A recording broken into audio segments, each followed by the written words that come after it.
आज आम पंचम श्रेणी मातृभाषा विषय पढ़ा कौन ना नुआखाई किए लिखिछंती विपिन बिहारी बेसी। आम विभिन्न प्रकार पर्व पालन करछे नुआखाई होछि हमर अन्यतम पूर्व काल आम पढ़थिले नै कि नुआखाई होछि कौन ना इष्ट देवी को वर्षर प्रथम अन्न समर्पण करी खाइबार पर्व होछि हमर कोन नुआखाई।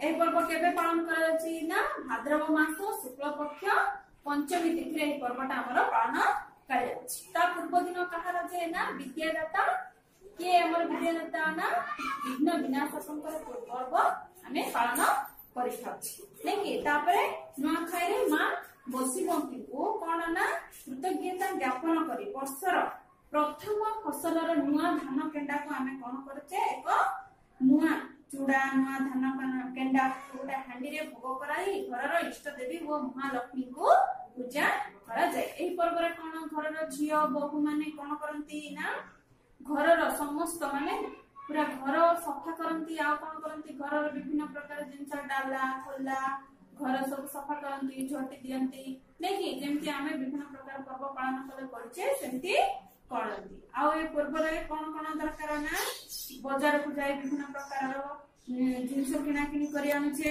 नै कि सेमति कोन ना मिठा पिठा पाए कोन कोन दरकार ना चाउल नडिया घियो गुड़ सब आनुछे आमे नै कि ए पर्व पालन करिया पूर्व ना घरर जी जेउठी बाहर थांती ना काहे कि पर्व दिन समस्त कोन करंती ना घर को फेरी आसी थांती। एही तापर कोन एही पर्व रे देखो देवतांक पाखरे हम किछि भोग लगाउछि से भोग रे कोन लगा जाय छै नै भोग रे कोन नुआ चूड़ा आ कोन घियो महू गरस गुड़ कदली मिसाई कोन एक प्रस्तुत करा जाय छै कोन ना प्रसाद एटा कोन समस्त भोग करि थांती। ए पर्यंत हम पढ़थिले आको हम कोन कहबे ए पर्व को जे नुआखाई जुहार बोली मध्ये ए पर्व को हमें कहि परिबा। आ पर्व आ परठार हमें वर्तमान पढ़बे ना तो देखो नुआखाई सारी घरर झियो बहु माने रंग बेरंगर पोशाक पिंधि बाहरी पड़ती नुआखाई भेटघाट पाए घर घर साही साही बुली गुरुजन मानको मुंडिया मारी जुहार होंती बुढ़ा बुढ़ी माने हस खुशी रे कहंती बंची थिले आर बरस के देखा है मां। एही पर्व रे बुढ़ा बुढ़ी कठारु आरंभ करी पिला मानक पर्यंत समस्ते गाँर मंदिर को जाई देव दर्शन करिवार विधि रहिछि। खरीफ हुओ रबी फसलर उत्पादन बढ़ू एवं संसारर अन्न कष्ट दूर हेउ बोली ठाकुरक पाखरे प्रार्थना करते। संज नय आसिले खेलकूद मौज मजलिस रे समस्ते मजी जाती।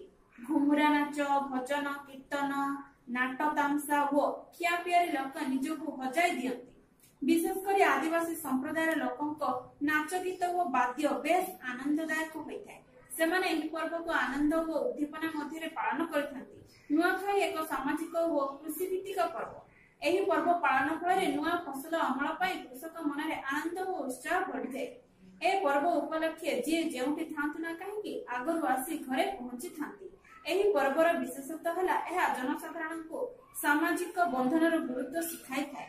व्यक्ति व्यक्ति मध्य मानविकता और भातृत्व भावना सृष्टि करिथाय। एहा जाति अजाति उच्च नीच भेदभाव न थाय। समस्त मनर वाद विवाद मान अभिमान राग रुषा अपसरी जाए। आमर व्यक्तिगत और सामाजिक जीवन सद्भावना पूरी उठे। आमर धर्म संस्कृति और परंपरा को ठीक बाटरे परिचालन करिवार एहा विशेष सहायक हुए। देखो एपर पढ़ले हमें आरो सारांश कोन वर्तमान हमें बुझे। देखो नुआ देखो खाई साला पर कोन करथंती झियो बहु माने ना रंग बेरंगर पोशाक पिंधि ना नुआ खाई भेटघाट रे घर घर साही साही वो पूरा मौज मजलिस रे बुला। तापर कोन बुढ़ी माने हस खुश रे कहंती ना बंची थिले आर बरस के देखा हेबा माने कोन देखा आर बरस के माने आसंता वर्ष को देखा हेबा माने देखा हेबा।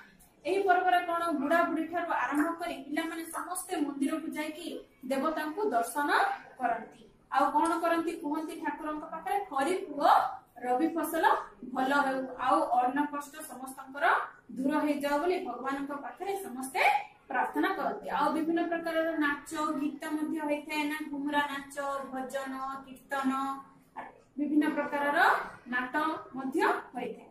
एही पर्व देखो बेस हमको आनंद देते। नुआखाई होची गोटे कोन सामाजिक हो कृषि भित्तिक पर्व।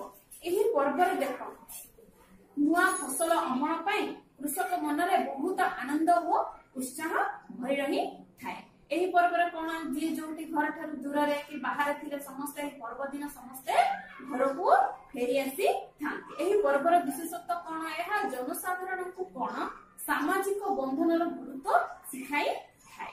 तापर कोन व्यक्ति व्यक्ति मन रे कोन मानविकता दूर करि थाए आ उच्च नीच भेदभाव पर आपण सब एही पर्व कोन सिखाई थाए।